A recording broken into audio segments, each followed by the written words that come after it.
Okay, I'm outside 28161 Tremaine in Euclid as we begin the exterior walkthrough.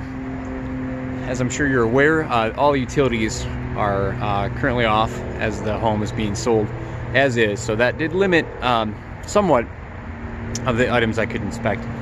But overall, you know, as you read the report, I think just based on the age and condition of some items, I was able to really do a thorough inspection nonetheless. So as I walk up, I'm gonna head up the left side and just pan the roof quickly here. You can see the shingles are deteriorating. I'd estimate the roof to be 30 to 40 years old and in need of replacement. We're gonna walk up here and you can see the garage door has been damaged, and also an issue that's happening above this door and some of the windows is the steel lintel, which is this piece here that supports the brick veneer above, has begun to fail, which has caused some superficial cracking in the brick. So some tuck pointing and replacement of the lintel will be needed there. And another issue to note is the home's electrical service here is the original 3-wire service, which typically denotes only 60 amps of service to the house, which by modern living conditions is considered to be inadequate. 100 amps is the typical minimum for current living, so that will be noted in the report. And you can see there's been a length of electrical conduit which has been ran along the front of the home. You can see it's just needs to be reattached, kind of secured here. And the windows are a mix of metal framed, like single pane windows. You see the large picture window here. This one has an excessive amount of caulking around the inside. So as I'll discuss a little bit more as I go through the interior, really just due to the age and condition, I would think replacement of the windows would be the most cost-effective measure. Just a quick pan of the side here. And we're gonna head up this side of the home, another look at the window.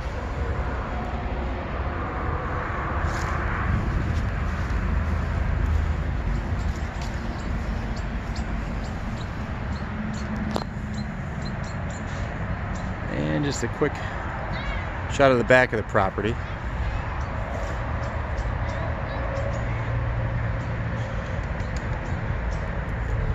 And there's a dog at the neighboring property, so I'm not going to head over that way right now, but you do see the AC unit has been removed with some exposed wiring. So when the power is restored, that could potentially be a safety issue there.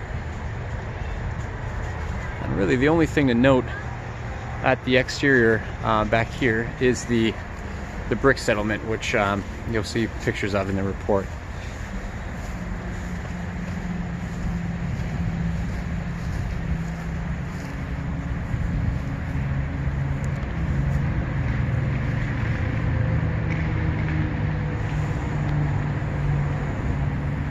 And just one quick pan of the home here.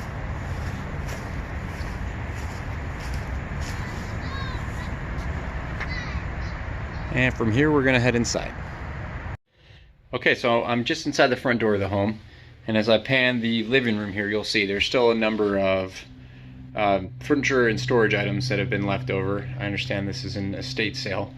And the utilities are off, as I mentioned, outside. So I may have to use a flashlight here to kind of help in a few spots. But the first thing I did want to show is as we go through, you'll see there is a number of settling cracks.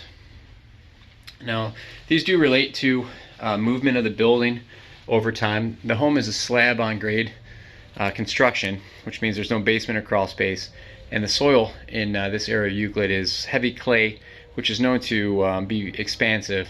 And I think these cracks sort of relate to movement of the structure over the years. I don't see any alarming structural concerns, however. So as you'll see in the report, I did note them, and I just recommend that you make the cosmetic repairs to the plaster. And now these cracks may or may not return over the years, but I think just the cosmetic repairs will be needed going forward. I did want to show you, the windows are older as well. They're these metal single pane windows, and really due to the age and condition, I think it would be probably most cost effective to just go ahead and have those replaced. Again, with the utilities, plumbing, and electrical being turned off, it does limit what I can do to a point, but you get a sense here of what needs to happen. One, the kitchen electrical should have GFCI protection. You can see that outlet is ungrounded. There'll be smaller items too. This gas valve here is out of date, so that should be done as part of the overall plumbing work. As we're coming into the utility area, you see there was a past leak from the second story bathroom here.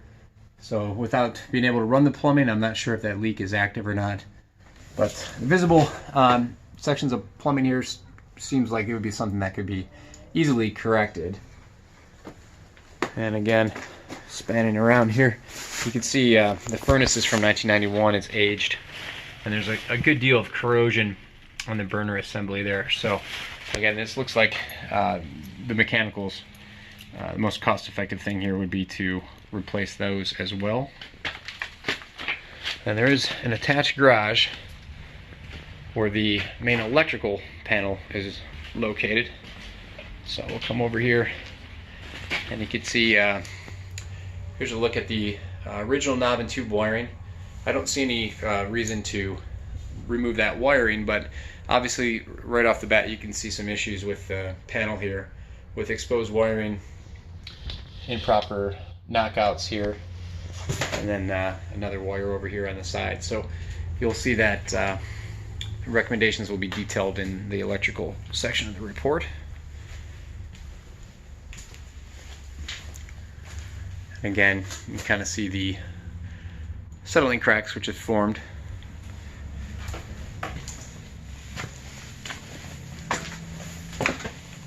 Head back through the kitchen here.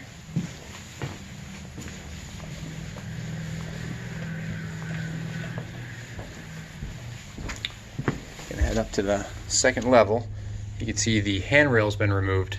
It is in the back bedroom, but that should be replaced there just to prevent fall and liability issues. And head over here to the first bedroom. The rooms are all really good size, and with it being a 4-bedroom, obviously it's desirable in this market. Large walk-in closet in front of us here. See the first of 2 bathrooms. The tiles here, as you'll see noted in the report, are likely asbestos containing, so it would be best to remove those as part of the overall work. The bathrooms also lack electrical outlets, so I would recommend that a GFCI protected outlet is added to service each vanity.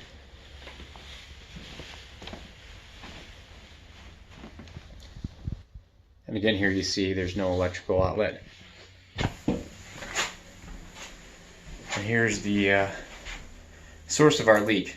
So it appears somebody had already opened up the wall to begin to address it.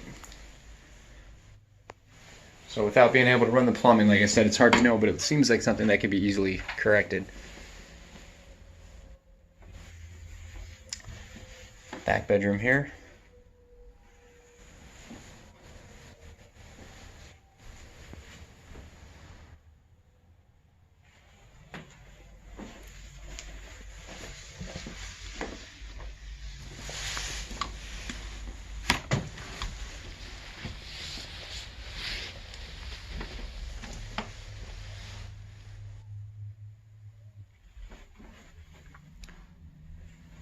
And then finally the smallest of the rooms here in the front.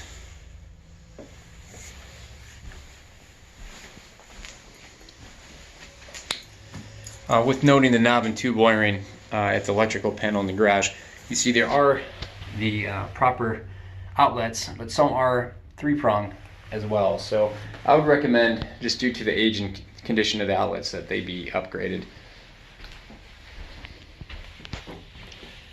And of course there's a hallway, attic access. You'll see some pictures in the report. Nothing really to note up there.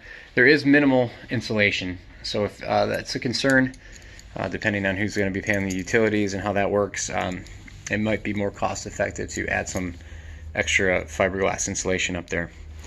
So with that, just please review the report. If there's any questions, let me know, and I appreciate the business. Thank you.